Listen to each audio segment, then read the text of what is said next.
L'Hospital de la Santa Creu i Sant Pau és un dels centres hospitalaris més antics del món. Fa 223.000 dies que atén ininterrompudament la salut dels barcelonins, o el que és el mateix, fa més de 6 segles que és l'hospital de la ciutat. Parlar de la història d'aquest hospital és una altra manera de parlar de la història del país, de la història de Barcelona.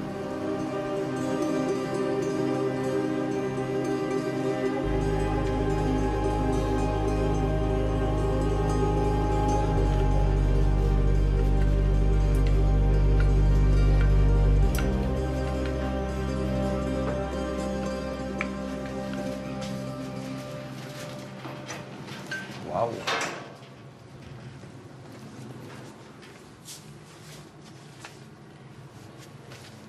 Aquí tenim el primer llibre d'entrades de malalts amb el primer malalt conegut, documentat, de l'hospital.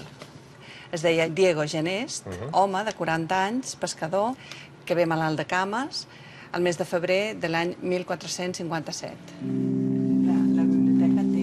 La fitxa del primer pacient documentat es conserva a la Biblioteca de Catalunya, que ocupa l'edifici originari de l'Hospital de la Santa Creu. Aquestes parets han estat testimoni de la salut dels catalans fins a començaments del segle XX. Aquesta sala a què es dedicava? Aquesta era una sala de malalts, els llits estaven alineats contra la paret, era la sala de Sant Roc, es deia així pel nom del sant de la porta, i era una sala d'homes. O sigui, ens hem d'imaginar tota aquesta sala amb llits al voltant de les parets? Sí. Quanta gent hi vivia i passava per aquí cada dia? Doncs l'hospital era una mena de ciutat dins la ciutat de Barcelona, perquè molts dels oficis i treballs de l'hospital comportaven viure al mateix hospital. Hortelans, ferrers, pastors. S'ha calculat que unes 1.200, 1.500 persones menjaven cada dia a l'hospital.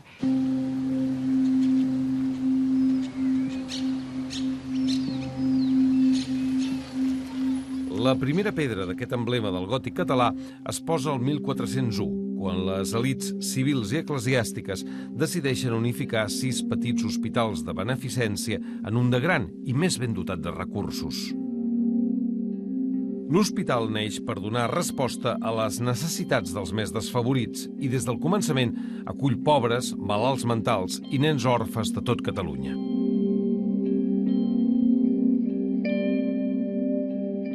Es construeix dins la tercera muralla, el Raval, envoltat de camps i horts. En aquell moment, Barcelona té poc més de 20.000 habitants. L'Arxiu de la Santa Creu és un dels fons hospitalaris més importants del món. A la Biblioteca de Catalunya en conserven una part, la resta pertany al mateix hospital. Es pot notar, a través d'aquests llibres dels ingressos, de la comptabilitat i d'altres, com era aquella ciutat, com es vivia? Ho traspua? Es pot veure, doncs, si hi havia un estat de carestia, si hi havia epidèmies, si hi havia guerra. Tot aquest moviment de la ciutat es pot veure. Cada persona que ingressava a l'hospital se li feia un assentament, un registre, i aleshores es detallava la roba que portava. I per què? I si portava diners. Perquè la roba tenia molt valor en aquell moment i com que l'hospital, per privilegi reial, podia ser hereu dels malalts que morien sense atestar, doncs guardava la roba i si se l'havia de quedar, després la subhastava i en treia algun recurs que li anava bé per Però eren funcionament. malalts pobres, en principi. Era un hospital de pobres. Aquest és el primer, no? Aquest home, que és Diego Genest, i que era pescador. I portava un caputxó, un gipó de drap, una camisa i unes bragues de llana. I diners, 2 reals. Tots els llibres tenen... Aquest també és un llibre com aquest? També és un llibre d'entrades de malalts, però posterior. És d'un any de pesta bubònica a Barcelona. Tenim que mossèn Antoni Terrissa prevera, o sigui, un capellà, i aleshores, quan li demanen quins béns té, ell diu que a la rectoria té 4 botes de vi claret. I en la casa d'en Glasell, de Sant Julià, i té 2 quarters de cansalada i un sagí, que vol dir llard, i 9 botifarres. Clar, aquest senyor va morir, perquè la creu ho indica. I això vol dir que l'hospital va anar a recollir les 9 botifarres, el sagí, la cansalada i la sopa de menjar. Exacte.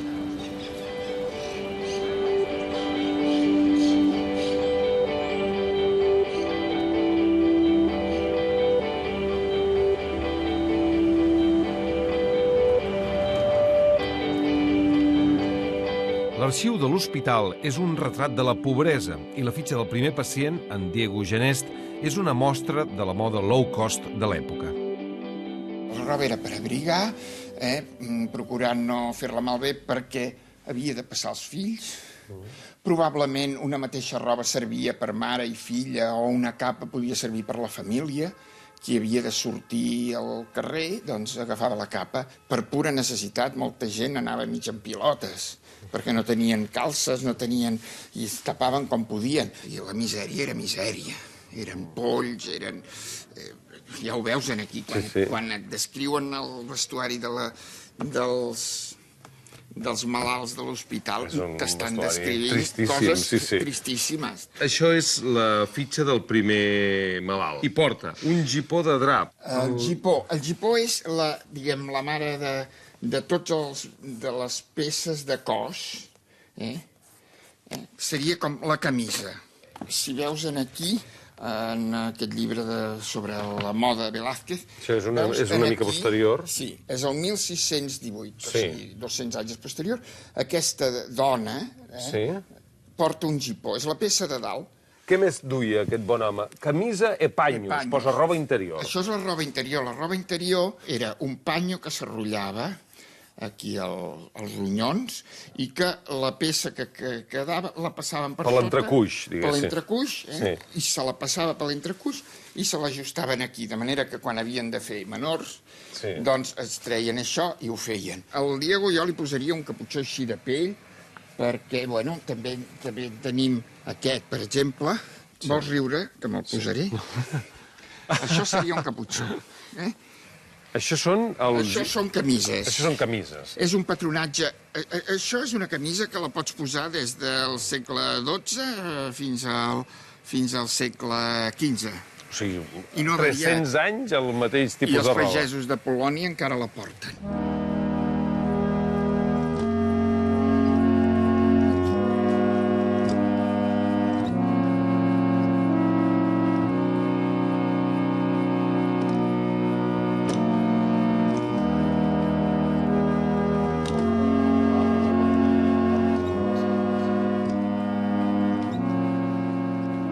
Quan es funda l'Hospital de la Santa Creu, la direcció recau sobre la molt il·lustre administració, la MIA, formada per 2 representants de la ciutat i 2 de l'Església.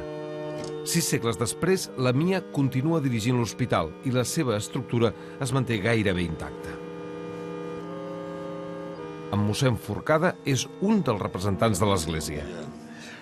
Vostè forma part de la MIA, de la molt il·lustre administració.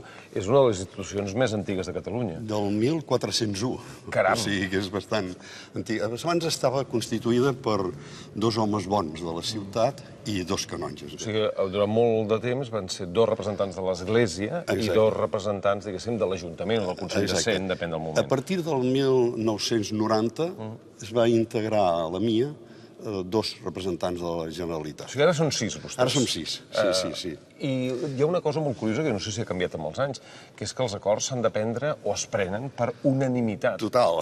I això des de 1401. Des de 1401. I quan no hi havia el mateix color polític o quan, per exemple, en l'època franquista, en què hi havia un altre plantejament de la representació política, com funcionava la MIA? Sí, també el mateix sistema, arribaven a acords i el que sí que potser en aquelles èpoques tenia potser més força la Església. Va haver-hi un temps, molt temps, que l'Ajuntament deixava fer molt en els canonges. Ara anem cap a la MIA. Sí. Que on està situada en aquest període d'obra suposo que ha hagut de moure's, perquè abans estava just a l'entrada. Des de la seva entrada al Sant Pau l'any 1990, la Generalitat marca les línies de la gestió sanitària de l'hospital. Però la MIA decideix sobre els projectes de recerca i també controla la gestió del patrimoni propi. Bon dia. Vostè és? Jaume Tort, del Departament de Salut. Del Departament de Salut, per tant, de la Generalitat. O sigui, els acabats d'arribar, perquè una institució 1401, que ha arribat a l'any 90, és fa poquet. Vostè és? Sí, Josep Grau. Josep Grau, de quin... De l'Ajuntament. De l'Ajuntament. Vostè és? Jo soc Joaquim Jornet, soc el secretari de la MIA. El secretari de la MIA. I el director de l'àrea jurídica de l'hospital. Molt bé, molt bé. Vostè també és membre de la MIA? Bueno, jo soc el gerent de la MIA. El gerent. I vostè sí és membre de la MIA? Ivaget és patró, membre de la MIA. Molt bé. De quina... Generalitat. De la Generalitat. I avui pensen vostès barallar-se o serà una reunió plàcida? No, avui plàcida. Els deixem reunir-ho. Moltíssimes gràcies, La MIA no és una organització secreta, però sí discreta. Per això, les reunions no es poden enregistrar.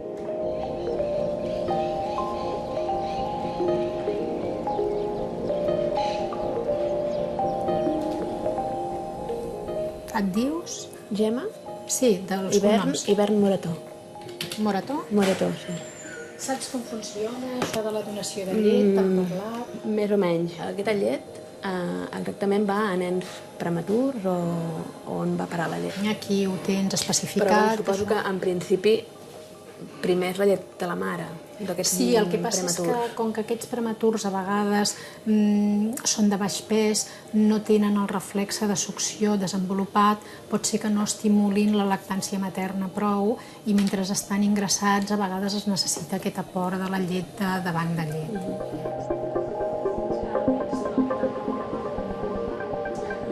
Avui el Sant Pau està adscrit a un programa pioner de donació de llet per nadons.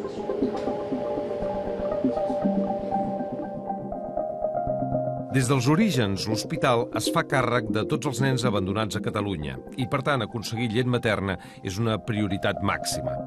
Per això crea una xarxa de més de 400 dides que es dediquen a alimentar els nens a tota llet, o sigui sense limitacions, o a mitja llet quan els nens mengen sòlid. Durant segles, aquesta ha estat la despesa més important de l'hospital. Hola, Teresa. Què tal? Com estàs? Teresa Vinyoles és experta en història medieval, sobretot en qüestions de vida quotidiana i pobresa. Teresa, Barcelona era molt pobra el 1401? Bé, això és molt relatiu. O sigui, teòricament és el moment de crisi. Teòricament la crisi comença després de la pesta, hi ha una certa regressió, però també s'ha d'entendre que és un moment que s'inverteixen molts diners en obres d'art, en construccions.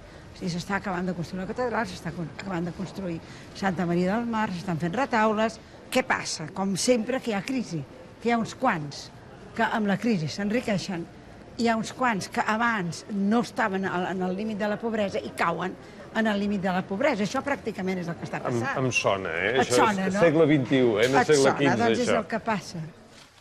Teresa Vinyoles ha estudiat els llibres de registre d'orfes del segle XV, que estan a l'arxiu de l'hospital. Hi ha llibres aquí els llibres d'infants i vides, o d'expòsits, Antics, com que ara són, aquest no? d'aquí. Antics o vell? Molt malmès, Sí, perquè les però- rates hi han fet feina i hi ha humitats. Les rates? Sí, mira, és de 1435 ho a poses, 1439, aquest. Mira, per exemple, aquí és un cas bastant excepcional.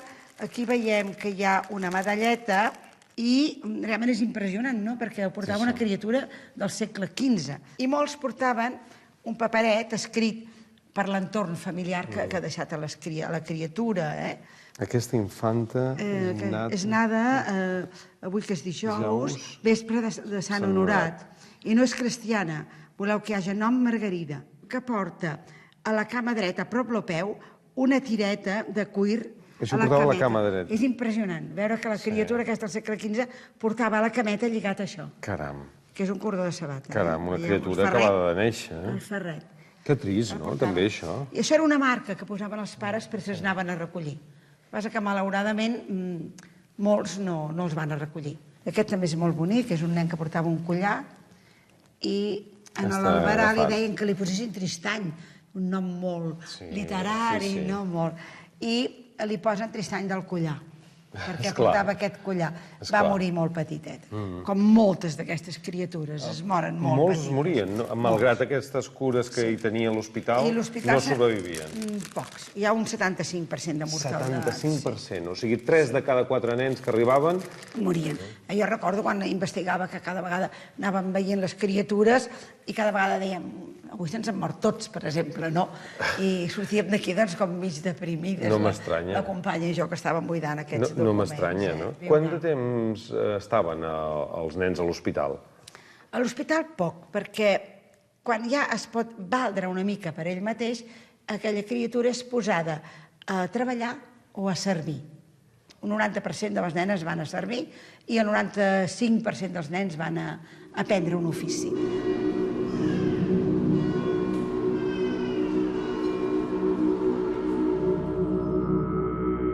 Al llarg de la història, les contínues epidèmies que pateix la ciutat tenen el seu reflex a l'Hospital de la Santa Creu. Durant la pesta del 1651, per exemple, tots els metges fugen per por del contagi, la qual cosa porta el Consell de Cent a emetre una ordre mitjançant la qual els obliga a tornar sota amenaça de mort. A l'arxiu de l'hospital s'explica que en el cas de malalties infeccioses, els soldats havien d'escortar els carros amb la roba dels morts perquè la gent no se n'emportés cap peça. Una de les pestes més greus és la del 1589, que mata 13.000 barcelonins, més d'un terç dels habitants de la ciutat.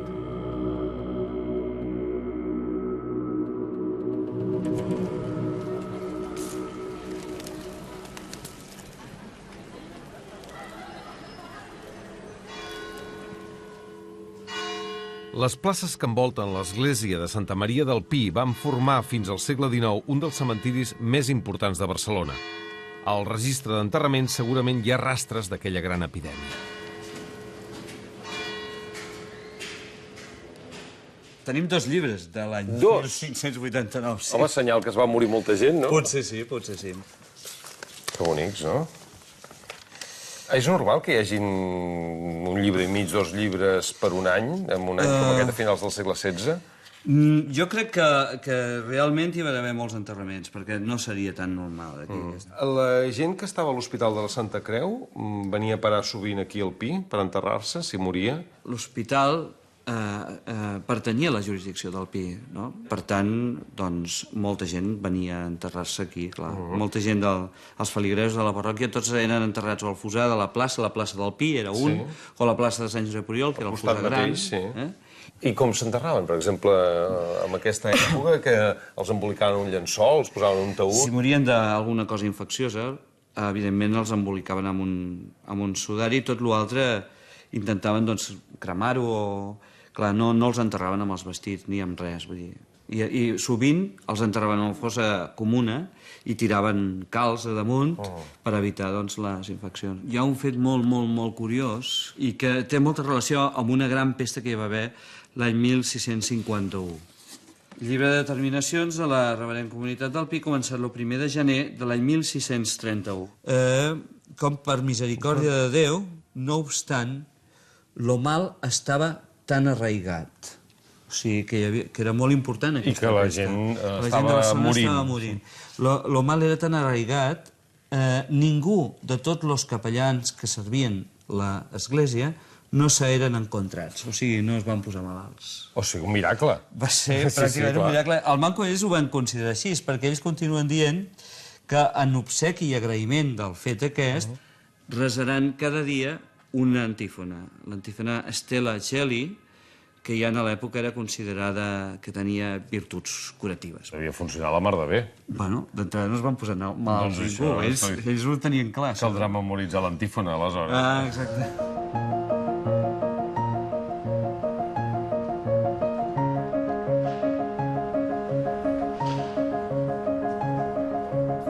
A més de les pestes, als segles XVI i XVII, l'hospital acull molts ingressos de l'anomenat mal francès, el que ara diem sífilis.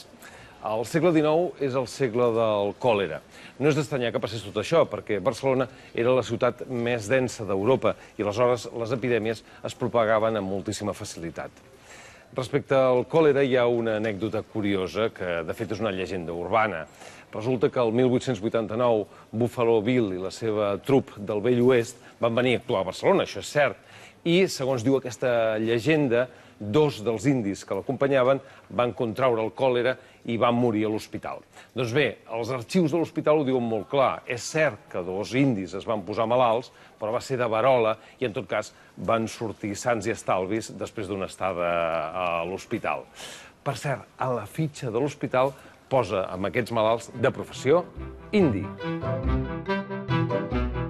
Als orígens de l'hospital, la medicina es troba sota la doctrina del galanisme, un sistema que va estar vigent durant més d'un mil·lenni i que no se supera del tot fins al segle XIX. Segons aquesta concepció mèdica, al cos es combinen 4 humors que estan relacionats amb els 4 elements de la natura. L'equilibri humoral representa la salut i qualsevol desequilibri, la malaltia.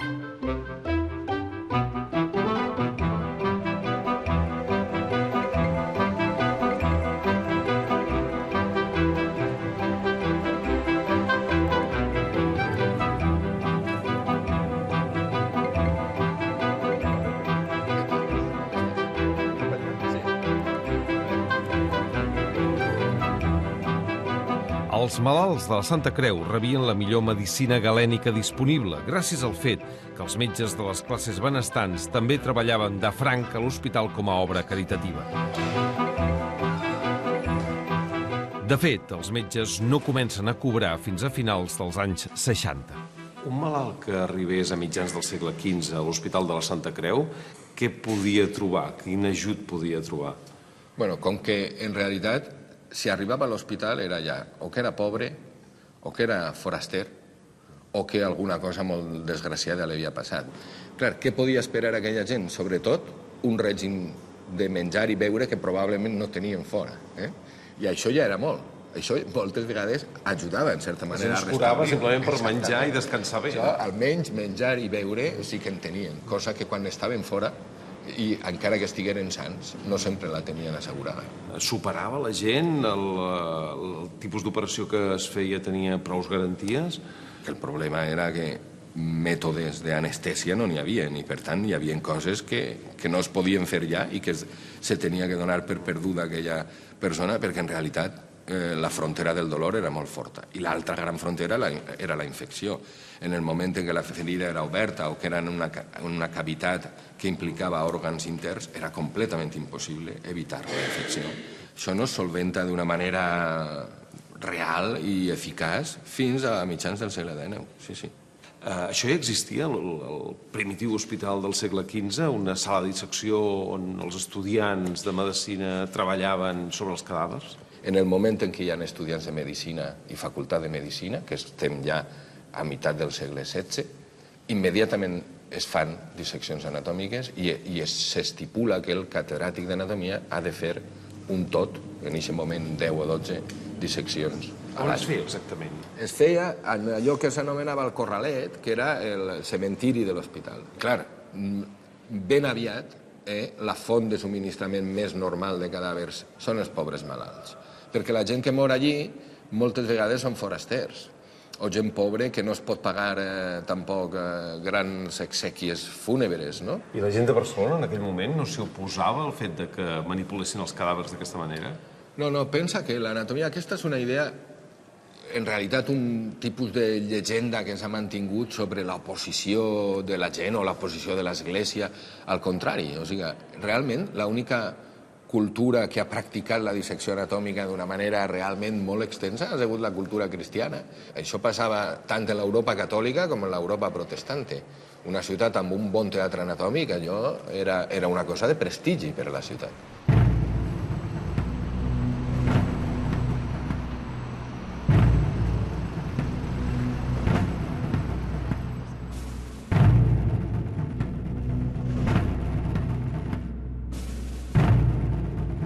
Els conflictes bèl·lics han estat una altra creu per l'hospital i la Guerra de Successió n'és un bon exemple. Durant els 3 setges que pateix la ciutat de Barcelona, milers de soldats ferits passen per l'hospital. Els llibres d'ingressos són una mina per un investigador de la moda militar com en Francesc Riart. Això d'aquí seria l'exèrcit dels aliats. Anglesos, portuguesos, palatins, holandesos... Tots els que van lluitar al costat dels catalans. Tots els que apareixen a l'hospital. Són uniformes molt diferents dels que ara estem acostumats, perquè ara els soldats el que procuren és camuflar-se. En canvi, en aquesta època sembla que el que vulguin és que els vegin d'una hora lluny. No et pensis, fent lluita en línia, això és infanteria de línia, aquelles línies típiques que veus enfrontades a les pel·lícules, que sembla que allò ha de ser una cosa horrorosa, però és que hi ha un percentatge d'encerts baixíssims. Quan van a tirar, com que tiren a la línia, molts tanquen els ulls per la fogonada que farà el fusell, al tirar els ulls pot anar amunt o pot anar avall. Un desastre. Hi ha un nivell d'encerts molt baix, un 10% i la majoria no mortals. Per tant, no és tan perillós anar vestit de colors així llampants, I la roba aquesta que duien era una roba que els pagava la Generalitat? Sí. Era la Generalitat la que s'encarregava de vestir-los? Això està tipificat en tots els exèrcits. Llavors, al començar la campanya, que sol ser l'estiu, et donen un vestit que te'l descompten del sou. I què podia costar un vestit així? Ho pots saber, tu, també, a través de l'arxiu? Això valdria unes 15 lliures, que és equivalent al sou de 2 mesos d'un obrer. 2 mesos de Déu-n'hi-do. Tot el vestit. Era car. Era car. Esclar, si li descompten la paga al soldat, això, doncs tampoc li devia fer gaire gràcia. Ho fan per 2 motius. Primer, perquè no se'l deixi prendre, i després perquè no se'l vengui. Francesc, he vist que tens un tricorni per aquí a l'estudi. I una casaca també. Mira, em falta la peluca. Bueno, estàs en batalla i ja se sap que anant en batalla. I això anava acompanyat d'un tricorni. Vas fantàstic, Francesc, Molt bé. Aniria acompanyat del tricorni.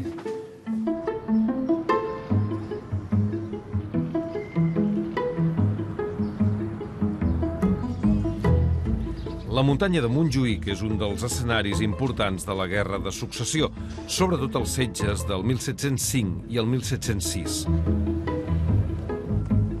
L'arxiu de l'hospital és molt important per l'Adrià Casas, que prepara una tesina sobre aquest conflicte.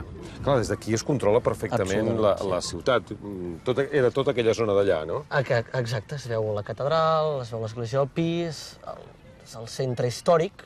Des d'aquí, doncs, podien tenir accés, també des del mar, la ciutat estava bloquejada via marítima, però des d'aquí, sobretot, s'intentava atacar la muralla per fer-li un forat lo suficientment gran per entrar-hi després. Clar, un setge per un hospital devia ser un moment clau, no? Perquè tothom passava per allà. Exacte, sobretot el del 1706 es veu molt bé, amb tan sols 30, 40 dies entren centenars i centenars de soldats, i es veu una miqueta la composició del tipus de l'exèrcit. Com eren els exèrcits de l'època, els exèrcits que estaven a Barcelona amb aquests setges? Eren autèntics mosaics internacionals. En un setge podia haver gent provinent de tot arreu de la península Ibèrica, portuguesos, castellans, aragonesos, valencians, gent també del Regne de Nàpols, d'Itàlia. Hi havia molta relació entre ambdós territoris. Gent d'Holanda, els anglesos també en part, tot i que no utilitzaven tant l'hospital. Com ens podem imaginar la situació que es vivia dins de l'hospital en el moment dels setges? Absolutament massificat. Havien arribat a ocupar espais que no estaven destinats a l'assistència dels ferits o dels malalts. I tot això qui ho pagava? Com es pagava les despeses de l'hospital? L'exèrcit, teòricament, havia d'abonar els seus costos, no? El que passava per això és que, com sempre, els exèrcits pagaven tard o gairebé no pagaven. Llavors, a la pràctica, l'hospital havia de, a través de la seva xarxa, dels seus recursos, pagar totes aquestes qüestions, sí. Quan acaba la guerra, es pot dir que està arruïnat l'hospital o no? Es pot dir que està arruïnat. Té molts deutes, s'ha venut molt patrimoni, arriba un moment que els administradors es plantegen si no han d'arribar a tancar les portes, com qui diu, perquè no arriben a cobrir els deutes.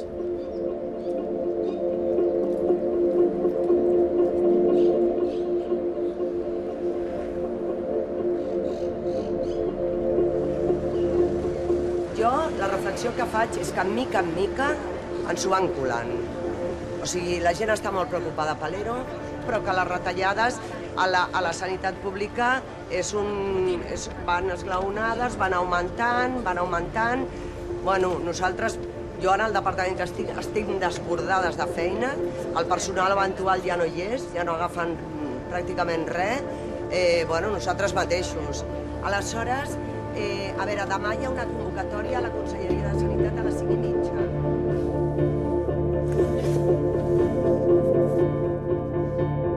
El Els problemes econòmics han estat una constant de l'hospital, que vivia sobretot de les donacions de la gent. Des del segle XIII, el Col·legi de Notaris conserva els testaments dels barcelonins on es reflecteix l'esperit caritatiu envers l'hospital. És l'arxiu notarial, potser podríem dir, més gran del món. Pensa que tenim, a els 4 dipòsits, tenim uns 12 quilòmetres de prestatgeria. Els arxivers sempre medim per metres lineals. Si els posessis en fil els protocols drets, podríem anar des del mar fins al Tibidabo, més enllà de la Serra Collserola, trepitjant més llibres sense tocar el terra.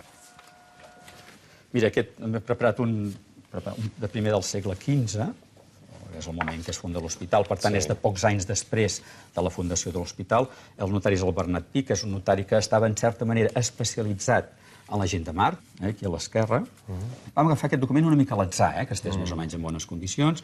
El Primer Testament ja conté una deixa a l'hospital. Està en llatí, et hospitali Santa Crucis Barquinone, decem sòlidos. A l'Hospital de la Santa Creu de Barcelona, la quantitat de sous. S'ha de dir que són quantitats modestes, sobretot en aquesta època medieval.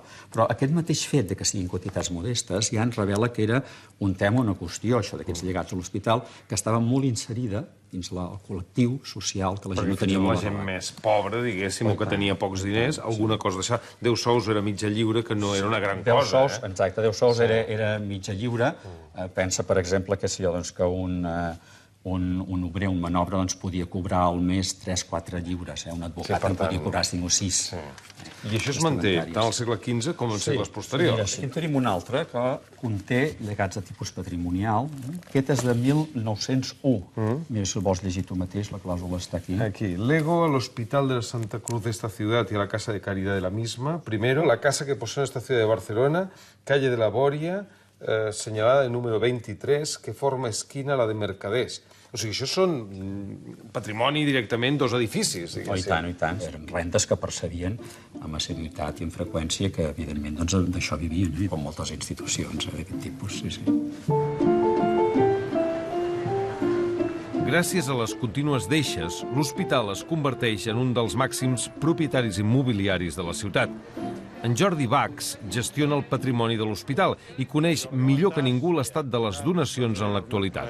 Tinc entès que m'ha citat aquí perquè un d'aquests edificis és propietat de l'hospital. Exacte, us podríem ensenyar, per exemple, el que tenim allà. Aquest d'aquí? Aquest d'aquí.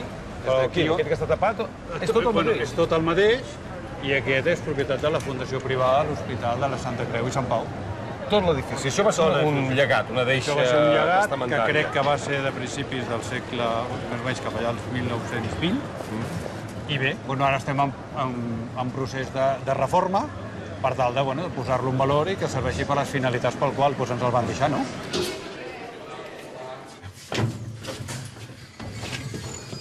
Aviam, això és l'àtic. L'àtic, exacte. Vam pujar.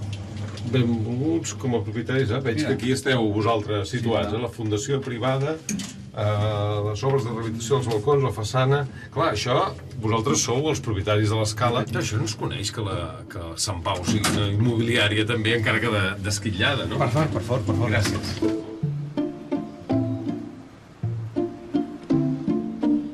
En aquests moments continuen la gent deixant pisos al patrimoni de l'hospital? Sí, no fa ni, crec, un parell de mesos.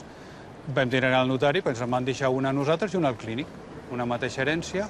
A Anglaterra tenen els fundraising, tenen els grans donants i els grans inversors, aquí també, però també el malalt agraït, si se m'ha permet l'expressió, és una gran font i que duri pel bé de la ciència. Només teniu deixes a Barcelona? Lo gros està a Barcelona, ciutat i conurbació, però hi ha coses a Llívia, hi ha alguna cosa a Reus, hi ha coses a Vilafranca. Sí, bàsicament el patrimoni es mou a l'àrea sanitària amb la que tu realment fas la teva assistència. I això hi ha hagut moments realment molt durs en què el patrimoni ha baixat molt? Bé, l'hospital, quan hi ha hagut una necessitat imperiosa, ha hagut patrimoni. Hi ha hagut moments molt complicats i, per exemple, on hi ha ara 9 barris, una part important era de propietat de l'Hospital de Sant Pau.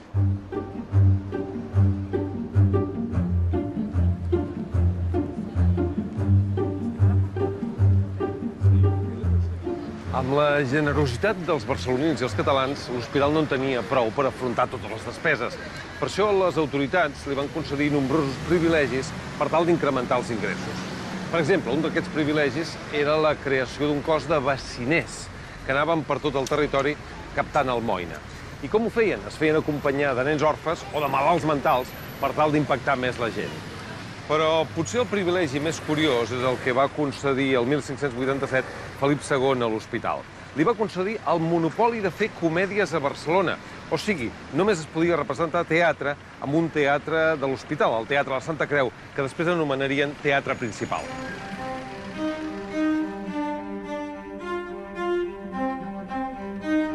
El de la Santa Creu és el teatre cobert més antic de la península Ibèrica. El moment d'esplendor és el segle XVIII, quan el teatre introdueix una programació estable d'òpera i porta a Barcelona les grans obres de l'època. El 1846, Isabel II autoritza la construcció del Liceu, cosa que significa la pèrdua del monopoli del teatre de la Santa Creu. És el començament del declivi. Precisament al Liceu hi ha un bon coneixedor de la història de l'antic competidor. En el cas de l'òpera, el Teatre Principal va ser un dels teatres claus de la història a Catalunya? Sens dubte, en el moment en què s'inaugura el Liceu, el teatre important de Barcelona és el Teatre de la Santa Creu. No és el principal? En aquell moment no es deia Teatre Principal, es deia Teatre de la Santa Creu i el nom de principal se'l canvia justament en el moment en què s'inaugura el Liceu i en aquell moment vol deixar clar que ell és el teatre de tradició, el teatre antic, el teatre important de Barcelona i per això es canvia el nom a Teatre Principal. Hi havia gran rivalitat entre el Teatre de la Santa Creu i el Teatre del Liceu? N'hi havia molta. Quan hi havia els projectes per construir el Liceu, el Teatre de la Santa Creu fa tot el possible perquè no es pugui construir, com és lògic, perquè tenia el monopoli i no li interessava massa que hi hagués una competència a la mateixa ciutat de Barcelona i, a més, a dos passos. I un exemple d'aquesta rivalitat és la mítica Liceístas y Cruzados del Pitarra. Per exemple, diu un partidari del Principal, hi ha un cruzado, un partidari del teatre... Els cruzados, clar, els croats de la Santa Creu, doncs diu un cruzado, referint-se al Liceu, diu, com que el Principal s'hi va només per sentir la música i escoltar els cantants, i al Liceu hi aneu totes, amb el vestit escotat, i cueros, i penjarelles, i diables, i botavants. Ja es comença a alimentar el tòpic del Liceu com un lloc d'exhibicionisme burgès, etc., que acabarà... Que la música té menys importància que no pas a les relacions socials. Aquest tòpic acabarà sent molt important a finals del XIX, en què el Liceu es converteix realment en un temple burgès i que feina hi ha hagut després per esmicolar el tòpic i una mica retornar al teatre de la ciutat.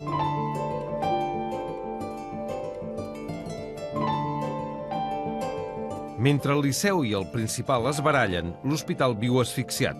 S'ha quedat petit per una ciutat que en poc temps passa dels 250.000 als 500.000 habitants. Per tal de millorar la situació, els orfes són traslladats a la maternitat municipal i els bojos al modern Institut Mental de la Santa Creu, inaugurat el 1889. És el moment en què es fan grans avenços en cirurgia i també quan la microbiologia aconsegueix explicar l'origen de moltes malalties. Però la institució està esgotada i els avenços es viuen amb més força fora de l'hospital. Les coses comencen a canviar gràcies a la deixa d'un català mort a París, en Pau Gil. Era un banquer català fincat a París que mor sense descendència i deixa 3 milions de pessetes. Que devia ser una fortuna, 1886. Una fortuna.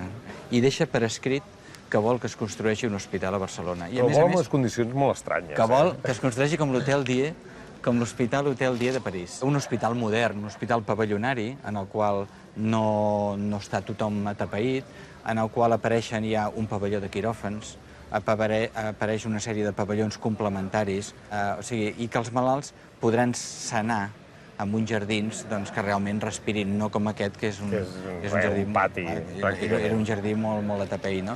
Suposo que hi ha metges llavors que comencen a ser partidaris de marxar, perquè aquest edifici se'ls ha quedat petit i obsolet, però d'altres, en canvi, els devia fer molta pena i no devien tenir cap mena de ganes. Hi havia una altra raó, i és que el nou hospital estava fora de ciutat. Clar, molt lluny, allò. Però molt lluny, a les muntanyes del Guinardó. Sí, Hi ha fotos de l'hospital modernista construint-se i tot és un descampat.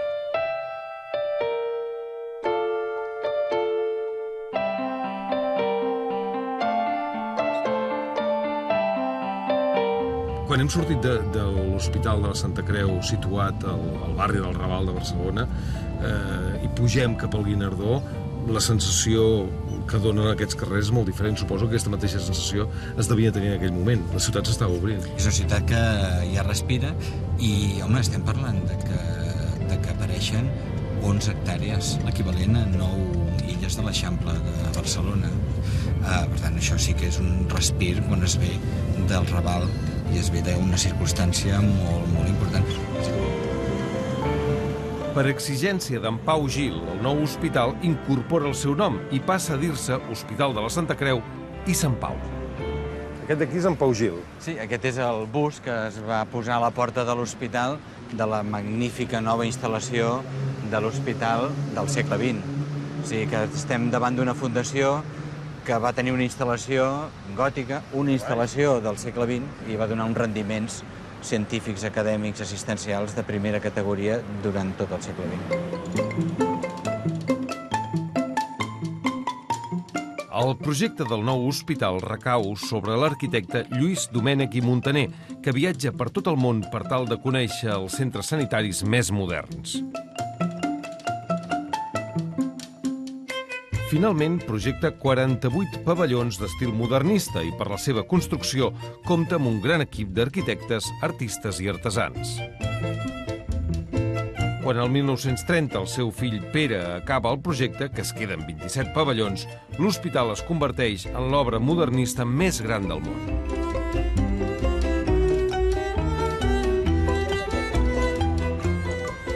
Des del 1997, el recinte és Patrimoni de la Humanitat i actualment està en plena rehabilitació.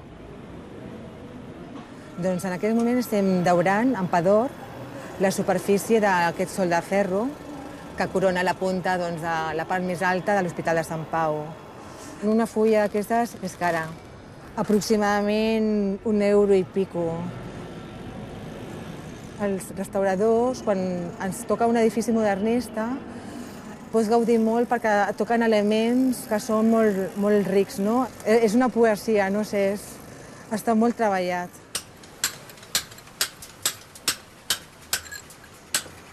Estem reproduint un passamà de Sant Pau. Està erosionat, està arenitzat, i el que fem és canviar-ho per pedra Montjuïc reaprofitada d'un altre edifici. Actualment, per a restaurar els monuments de Barcelona, no hi ha pedra de Montjuïc en producció, en explotació. Ni a Sant Familiar tampoc n'hi troba ja. Perquè la pedrera està tancada, no hi ha pedrera. I clar, a Barcelona tot està fet en pedra de Montjuïc. Tots els monuments i tot. I llavors, quan no hi ha pedra, perquè per certes dimensions no hi ha pedra, o necessita molta pedra, es porta de Glasgow, d'Escòcia. Un cop rehabilitat, l'antic hospital té previst acollir un projecte internacional de recerca i desenvolupament amb la participació d'organismes com la Universitat de l'ONU i l'Institut Forestal Europeu. En Frederic Crespo és l'encarregat de la rehabilitació del recinte. Ho va fer bé, Domènech Muntaner? Bonic ho va fer, però bé?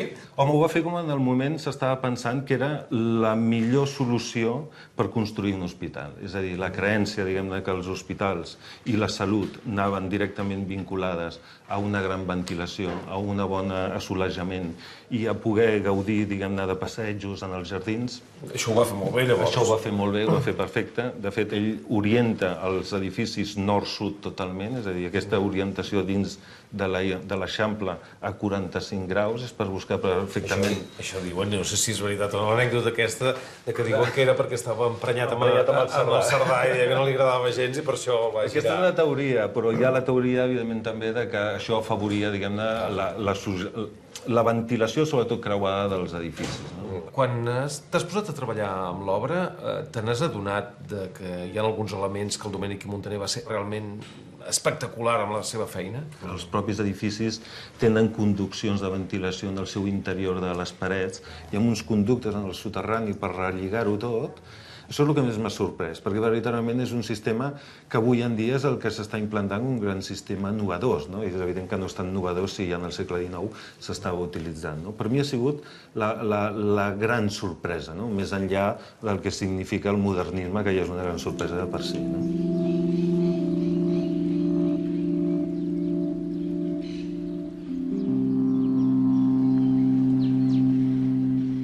Això és una feinada tremenda. Suposo que el primer dia que vas arribar aquí i vas veure tal com estaven tots aquests edificis, se't devia caure el món a sobre, no? Quanta feinada que quedava. La veritat és que quan t'ho diuen, dius, i per on començo, no? Aquí no hi ha res igual en cap pavelló, exactament. Has d'entrar, diguem-ne, a estudiar la persianeta, la rajoleta, la pedreta. Endavant, sisplau. Gràcies. Aquest sí que es veu ben vist. Es veu molt tronat, això. Però per què li van fer al pavelló tot això? Per què el van malmetre tant? La medicina evoluciona, cal fer habitacions tancades, que pugui el malalt estar aïllat, si és necessari, individualment i no de manera col·lectiva, i cal augmentar la capacitat dels pavellons. I aquí es veu molt bé, no? És a dir, si cada finestra era una habitació, en el moment en què es fa el forjat, com tenim la finestra superior... Has doblat. Has doblat el número d'habitacions. Per tant, no hi ha cap voluntat d'intervenir contra el patrimoni, sinó hi ha una voluntat de donar servei. Servei, precisament, és un hospital públic i, per tant, servei a la població.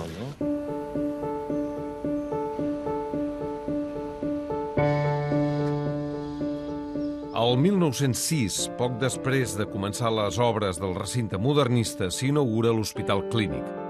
La Santa Creu deixa de ser l'únic gran hospital de la ciutat i, a més, perd la Facultat de Medicina.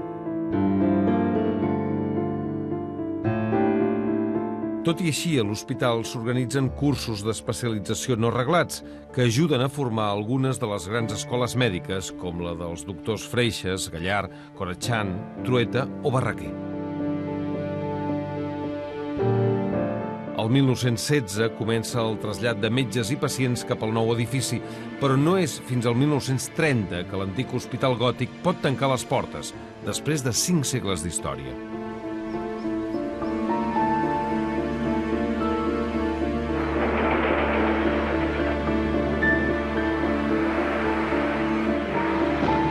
Poc després de començar la Guerra Civil, la Generalitat expulsa la MIA i agafa el control de l'hospital, que passa a dir-se Hospital General de Catalunya i Centre per la Defensa Civil de Barcelona.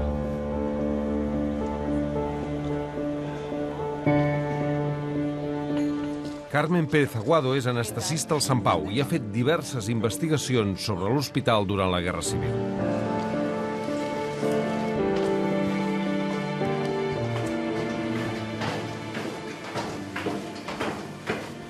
Com es va viure a Barcelona i a l'hospital els 3 dies intensos de bombardeig del març del 1938? La forma de nuestro hospital, con los pabellones, con los jardines en medio, el que se pudiera realizar un paso de ambulancias en un solo sentido, contribuyó mucho a la eficiencia del hospital. Llegaron más de 2.200 heridos en esos 3 días y hay una cifra, 300 heridos en urgencias en 15 minutos.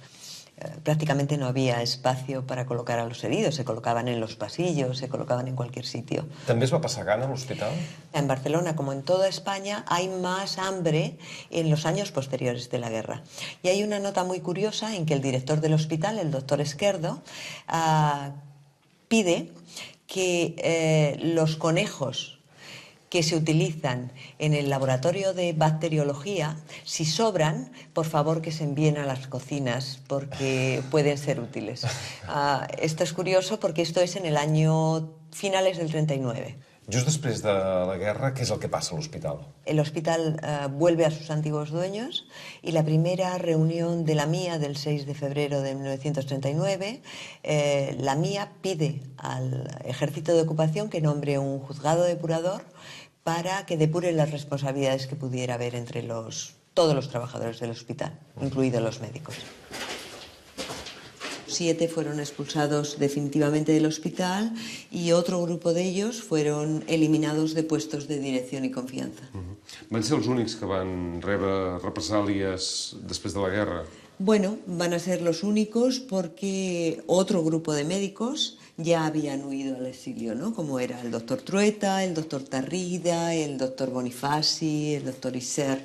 Muchos de ellos ya habían huido y entonces no se les depuró por ello.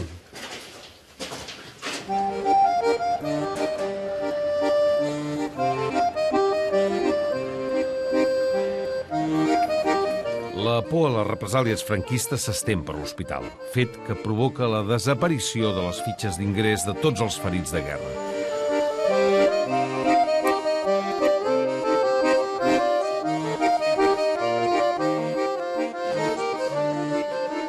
Aquestes fitxes devien ser un material molt valuós pels repressors franquistes. Aquestes fitxes tenen una història bonica. Ens van avisar que estaven arreglant un pavelló i entre dos parets, entre una entrada i dos parets, van trobar tapiades unes fitxes. O sigui, algú l'any 39, si no ho entenc malament, algú de l'hospital, fos un metge o qui fos, va veure clar què anava a passar i va amagar les fitxes pel futur. Les va deixar allà tancades. La història... No se sap qui és. No se sap qui és. Aquestes són les fitxes dels ferits de guerra republicans. Per exemple, agafem una fitxa i aquesta te posa el nom de la persona. Vicente Gracia Cajal, aquest senyor. L'edat que tenia, 20 anys, molt era un jove. jovenet, sí. Llavors el diagnòstic era herida bala, pie izquierdo, entrada i salida. El tractament CA, què és això? Vol dir la cura sèptica, el tractament que feia servir el doctor Trueta. I aquest senyor pertany al segon batalló alpino, divisió Nascaso, segunda companyia. I totes aquestes fitxes han tingut alguna utilitat, a part de la utilitat històrica? I tant. Això ve que a través de l'any 1976, que va haver-hi una llei perquè els ferits de guerra republicans poguessin cobrar una pensió, a partir de llavors la gent va començar a venir a l'hospital a demanar informació i a demanar certificats. I amb això han pogut cobrar una pensió.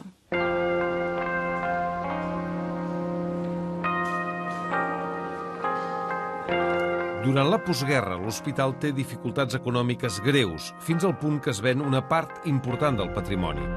A més, cada pavelló funciona com un regne de taifes, fet que dificulta la coordinació i la racionalització de la feina. El 1966, per mirar de modernitzar l'hospital, la MIA contracta en Carles Soler Durall, un metge doctorat en salut pública a la Universitat Nord-Americana de Yale. Vostè va poder comparar la medicina catalana de l'any 66 amb la medicina que està fent als Estats Units i altres països? Com era la medicina catalana? Era bona, era dolenta, estava obsoleta? T'ho explico, no? És a dir, aquí nosaltres hem d'imaginar com era en aquest hospital concret l'arquitectura i l'organització de l'any 65 amb la que en aquell moment hi havia als Estats Units, és a dir, nit i dia. Cap punt de contacte, ni un. Moltes especialitats ni existien. No hi havia un sol laboratori, sinó que n'hi havia 20 i pico, un servei de raigs a cada pavelló. Per tant, el que es tractava aquí era de portar la nova organització o administració d'hospitals i a la vegada incorporar-hi la manera de fer d'una medicina moderna, que és bàsicament una medicina de comunicació entre els seus actors professionals. L'hospital té hores d'ara 6 segles. Vostè pensa que en durarà 6 més? La forma que ara veiem segurament no. Serà una altra cosa, serà una altra tecnologia. No oblidem que només un aspecte, que és la genòmica, no fa més que començar. Que és per aquí, per on anirà la medicina, a l'extrem de que podem fer una enginyeria genètica preventiva a temps que ens pugui arribar a eliminar gran part de les malalties que ara tenim. Per tant, el paper de l'hospital com un lloc en què hi ha molts llits, aquest paper quedarà substituït per un altre on s'investiga per millorar els procediments. Per tant, encara queda hospital per molts segles. Si hi ha un ser humà viu, hi haurà un hospital.